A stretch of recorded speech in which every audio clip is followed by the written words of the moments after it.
My name is Alan from Filecoin Green, and I want to start by asking you to think about your favorite ReFi project. So maybe it's your own, maybe it's a project you started, maybe it's a project you've been following for a long time, maybe it's one you just heard about today at the first ever fully virtual sustainable blockchain summit. Just get a project in your mind, one project, and think about it. So think first about the type of data that goes into that project. So what type of data does that project use?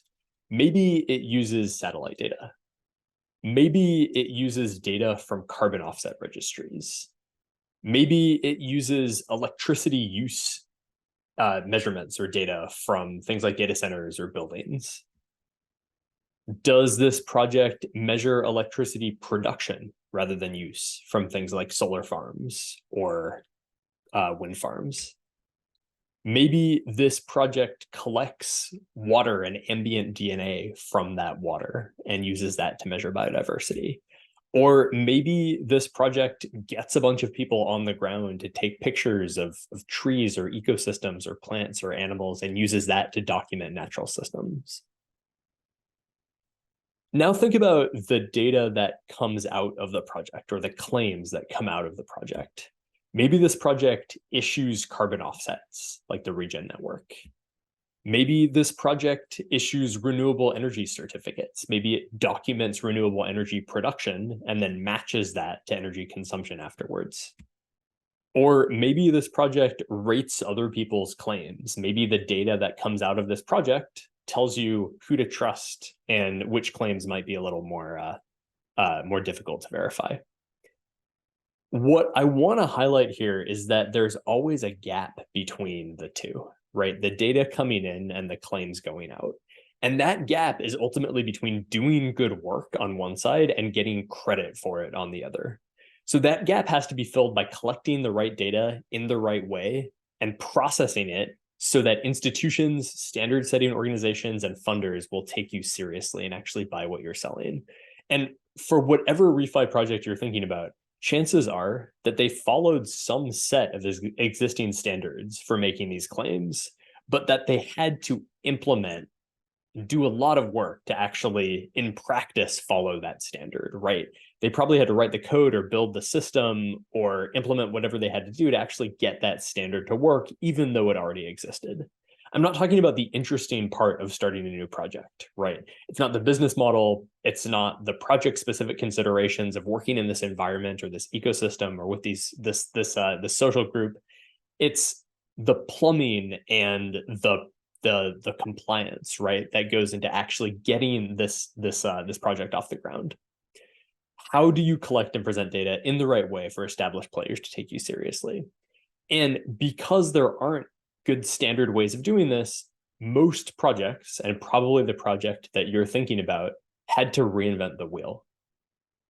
And so what is Transform.Storage? Transform.Storage aims to be a common axle.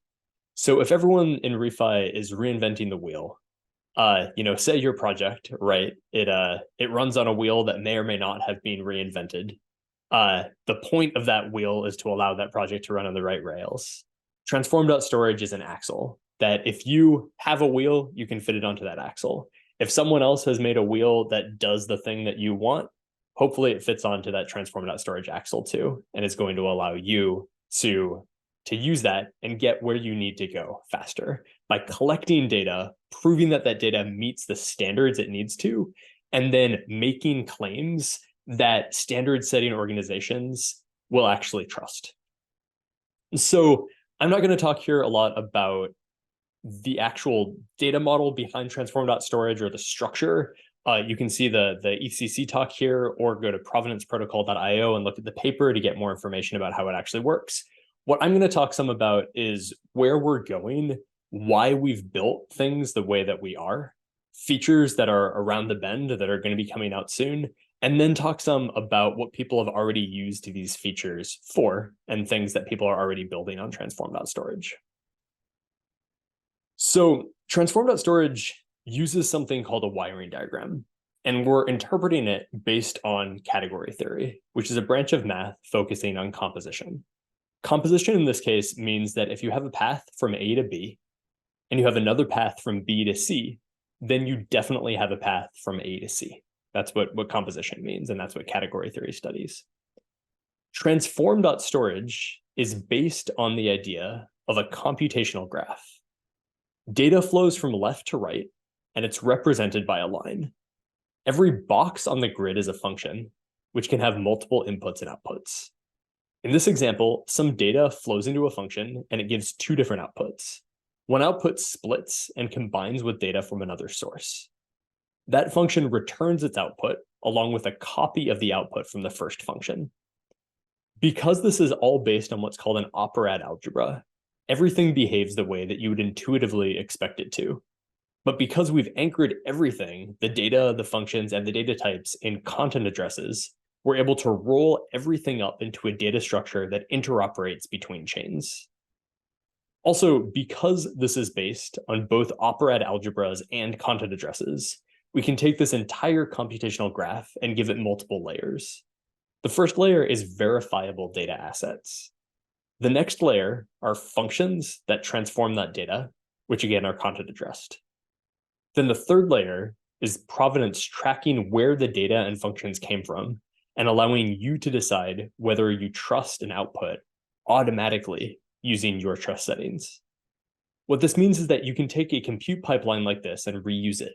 Say that there is an open source pipeline that takes in energy measurements and electricity emissions factors, transforms the energy use using a common standard, and returns this energy use along with emissions. You could swap out your own energy data, keep everything else the same, and rerun the graph to get your own carbon ledger. Or say you decide you don't trust that second data source. You could reflect this in your trust settings and have the compute pipeline automatically track the flow of trust. Every time you make a change, the entire compute pipeline rolls up into a single CID that you can reference from whatever blockchain you care about. And so who's actually using this stuff right now? What have we built so far? We've built about half of the functionality for what I just talked about. And so if you go to CO2.Storage, you can look at a bunch of the data, the public data that people have already put up on the site. One example of this is data from carbon offset projects. So for example, this Red Plus project. Another example of data that people are putting up here is data from Filecoin storage providers. So Filecoin storage providers can go through what's called the energy validation process, where they submit power bills to a third party. That party double checks that they actually believe that these are realistic, accurate power bills, and then publish that information. And so this is a record, for example, showing that this miner ID used this amount of electricity during this accounting period, during this month in 2022. And this data has a content addressed data type, as well as the data itself is content addressed, and it carries this provenance information. So you can go here and you can see that the wallet controlled by this validator actually signed this record, right? And you can verify that yourself.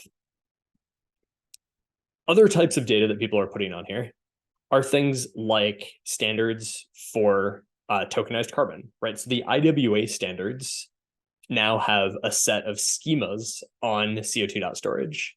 What that means is that you can enter this data in a bunch of different ways. You can enter in data that conforms to the IWA token standard through the API, or if you take any data schema, so I just copied that data schema, and if you go to form.co2.storage and you enter in that CID, the CID of the data type, it will automatically generate a form for someone to enter in information conforming to that data type. They can then create an asset and sign it, carrying with it the provenance information that they actually submitted that data. There are also prototypes of data pipelines, which contain those three layers, data, functions, and provenance, and allow you to validate things like carbon ledgers for event travel, which we're gonna make another video and showing how to use this and put this up pretty soon. So those are some of the things that you can do with CO2.Storage now, which is the prototype of Transform.Storage. And we're looking forward to developing a lot more in the future.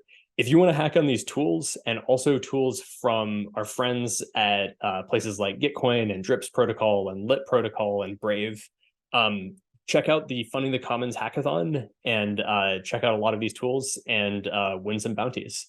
Thanks so much.